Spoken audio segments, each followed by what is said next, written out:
Hello guys, this is Ayushi Gupta and welcome back to my channel Ayushi Talkies। तो आइए आज के इस वीडियो की शुरुआत करते हैं। Statue of unity. Statue of unity एक बहुत ही विशाल मूर्ति है। ये दुनिया की सबसे ऊंची इमारत है जिसकी हाइट लगभग 182 मीटर्स है। ये मूर्ति केवड़िया कॉलोनी में नर्मदा नदी पर बनी हुई है। ये कॉलोनी लगातार डेवलप होती जा रही है। जैसे ही हम वहाँ पर एंटर हुए, नज़ारा जैसे पूरा बदल सा गया। पक्की साफ़ सुथरी सड़क थी, घूमने के लिए बसेस का इंतज़ाम था। एक बस स्टैचू ऑफ यूनिटी तक ले जाती और वहाँ से फिर एक बस दूसरी जगह और वहाँ से फिर दूसरी जगह ले जाती। केवड़िया कॉलोनी में स्टैचू ऑफ यूनिटी के साथ साथ बहुत सारी और भी जगह बनाई गई हैं टूरिस्ट के लिए, जैसे कि unity flower garden, unity glow garden, jungle safari etcetera. यहाँ पर सभी प्लेसेस का नाम यूनिटी वर्ड लगाकर दिया गया है। एक पूरा शहर सा बसा हुआ है वहाँ, जो सिर्फ टूरिस्ट प्लेसेस से ही भरा है। एक दिन का समय काफ़ी होता है वहाँ पर घूमने के लिए। टिकट्स तो सभी जगह की ऑनलाइन ही हो गई थी, तो सबसे पहले हम स्टैचू ऑफ यूनिटी देखने के लिए गए। उस जगह ने काफ़ी अट्रैक्ट किया हमें। जैसे जैसे हम आगे बढ़ते जा रहे थे वैसे वैसे स्टैचू और भी बड़ा होता जा रहा था और मन में एक्साइटमेंट भी बढ़ती जा रही थी। स्टैचू के नीचे एक बिल्डिंग बनी हुई है जहाँ पर बहुत सारे हिस्टोरिक पोस्टर्स लगे हुए हैं। एक बड़ा म्यूज़ियम के जैसा बना हुआ है वहाँ पर। उसी बिल्डिंग में 2 लिफ्ट प्रोवाइड की गई हैं स्टैचू के अंदर जाने के लिए।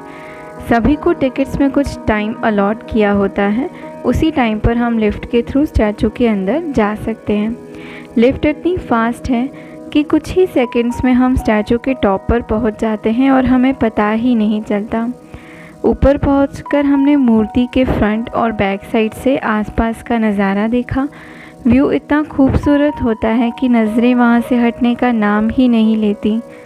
मूर्ति के फ्रंट से सरदार सरोवर डैम की भी थोड़ी झलक दिखाई पड़ती है। मूर्ति के अंदर घूमने के लिए स्पेस प्रोवाइड की गई है। मूर्ति के अंदर घूमने के बाद हम बिल्डिंग के बाहर लगी हुई स्टेयर्स से ऊपर गए। जैसे जैसे हम ऊपर जा रहे थे वैसे वैसे मूर्ति और भी विशाल होती जा रही थी।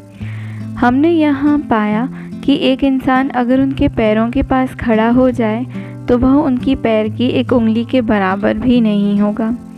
वहाँ पर जगह जगह पर पानी की सुविधा और ऑटोमेटिक स्टेयर्स थे ताकि किसी को कोई भी प्रॉब्लम ना आए। वहाँ से बाहर आकर हमने वहीं बनी हुई होटल्स में खाना खाया और फिर बस में बैठकर जंगल सफारी के लिए रवाना हुए। ये एक ज़ू जैसा ही है जहाँ पर अलग अलग प्रकार के एनिमल्स एंड बर्ड्स हमें देखने को मिले।